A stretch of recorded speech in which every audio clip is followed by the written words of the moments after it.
Have you ever felt like you're your own worst enemy? You know, like there's some kind of invisible force that's just holding you back from the life you actually want? Well, if that sounds familiar, you're in the right place. Today, we're going to dive into a really powerful framework that might just change how you see that struggle forever. And that framework comes from this incredible book by Brianna Wiest, The Mountain is You. We're going to break down its core ideas on how you can start turning that self-sabotage into a genuine path towards self-mastery. So I want you to really think about this for a second. Seriously, what is it? Is it a specific habit you can't kick? A pattern in your relationships? Or maybe a career ceiling you just keep hitting? Whatever it is, that's exactly what we're here to talk about.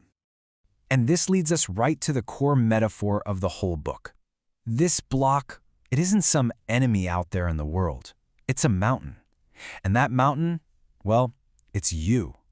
It's the internal challenge that you have to face, and it's what ultimately defines your journey. Okay, so let's get a little more specific. What exactly is this mountain we're all supposed to be climbing? Turns out, it's not always what you might think. You know, sometimes the mountain is super obvious, right? It's a clear, in-your-face problem we wrestle with every single day. But, and this is a big but, for so many of us, it's way more subtle. It's that low hum of anxiety in the background, or that feeling that something just isn't quite right, even when everything on the surface looks totally fine. And here's where it gets really important. If a problem keeps showing up over and over again, the idea here is that it's not just bad luck. It's not just about what's happening to you. It's a signal. It's life basically forcing you to turn around and look at something deep inside yourself.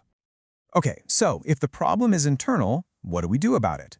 Well, that brings us to our next idea, and honestly, this is a total game changer. It completely reframes what we think we know about self-sabotage. Just let that sink in for a second.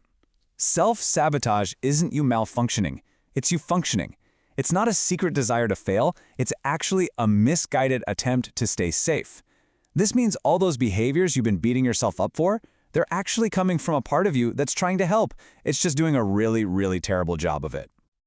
So, how does this actually work? Well, it all boils down to this. There's a conflict raging inside you. You have a conscious desire, the thing you think you want, but at the same time, there's a hidden, unconscious need that's being met by the very behavior that's holding you back. Your self-sabotage is just a symptom of that deep internal fight. All right, let's really dig into this whole misguided protection system thing.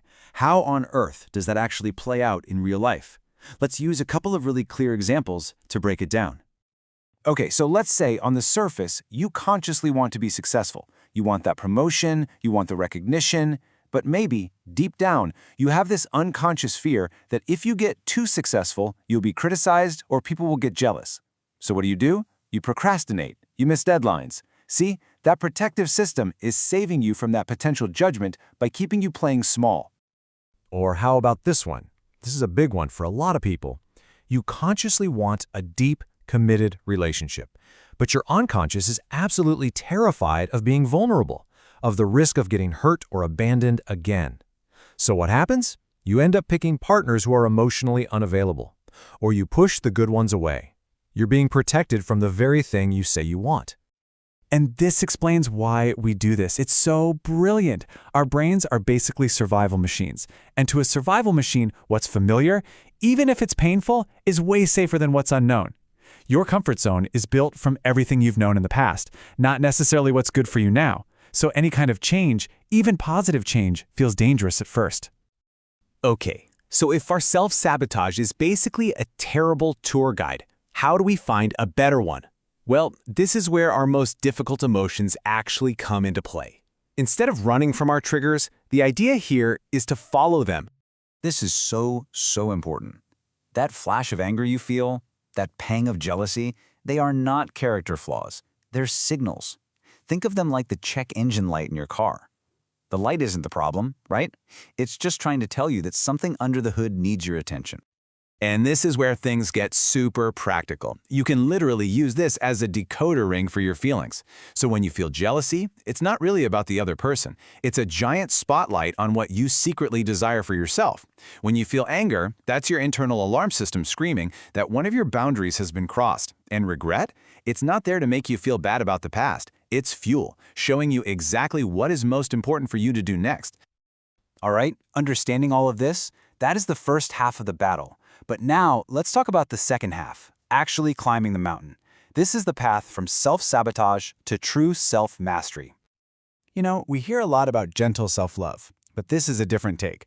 According to Wiest, true self-love can be fierce. It's looking your life square in the eye and declaring, nope, no more, I will not settle for this. That single decision is the foundation for everything else that follows.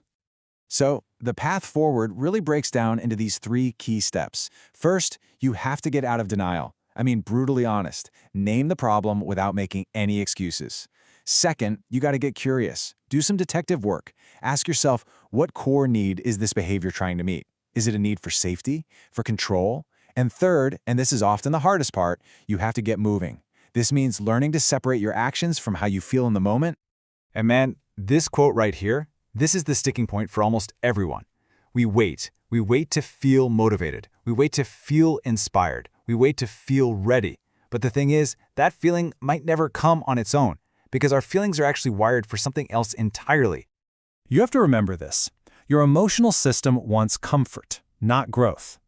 So that discomfort you feel when you're trying something new, that's not a stop sign. That's not a sign you're on the wrong path. It's a sign that you're leaving the old, familiar territory behind. It's the feeling of growth. You have to act despite the feeling, not wait for it to go away. And that just brings everything full circle, doesn't it? The entire journey, the struggle, the resistance, the breakthroughs, it was never really about the external challenge. It was always about the internal one. The goal isn't just to conquer the mountain, it's to become the person who can. So the ultimate question is, who will you become on your climb?